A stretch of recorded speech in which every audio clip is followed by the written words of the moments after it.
বিসমিল্লাহির রহমানির রহিম। প্রিয় শিক্ষার্থী বন্ধুরা, আশা করি সকলে ভালো আছো। প্রত্যেকেরই সুস্বাস্থ্য কামনা করি।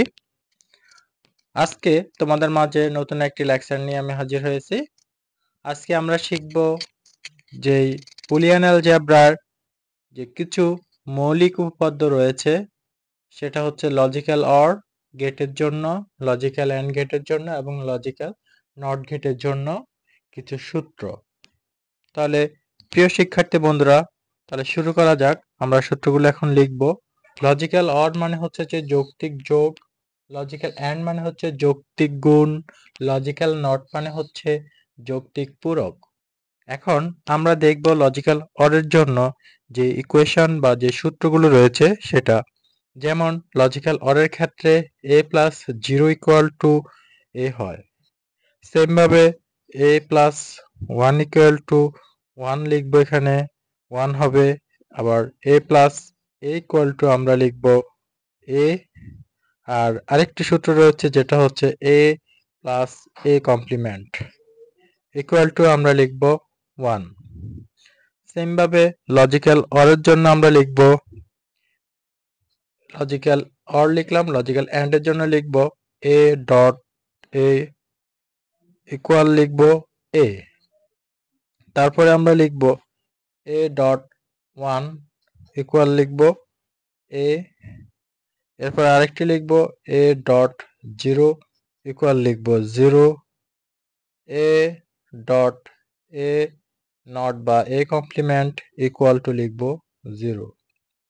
প্রিয় শিক্ষার্থী বন্ধুরা, এবার আমরা এখন লজিক্যাল নটের জন্য আমাদের একটি যৌক্তিক যে সূত্র রয়েছে সেটা আমরা একটা লিখবো, a ডাবল কমপ্লিমেন্ট ইকুয়াল হচ্ছে a।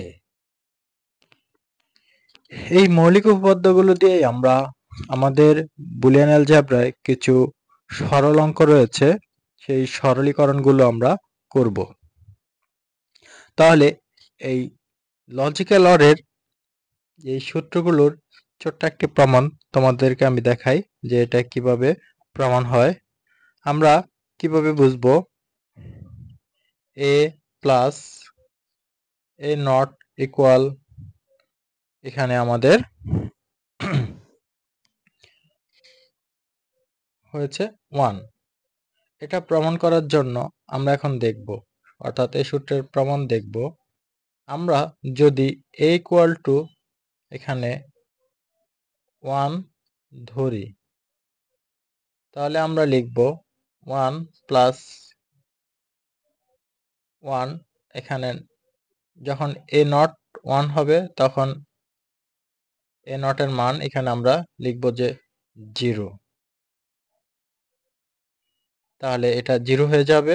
1 প্লাস 0 ইকুয়াল এখানে 1ই হবে, অর্থাৎ 1 এর সাথে যে কোনো সংখ্যা যোগ করলে 1 হয়। তাই ওই হিসাবে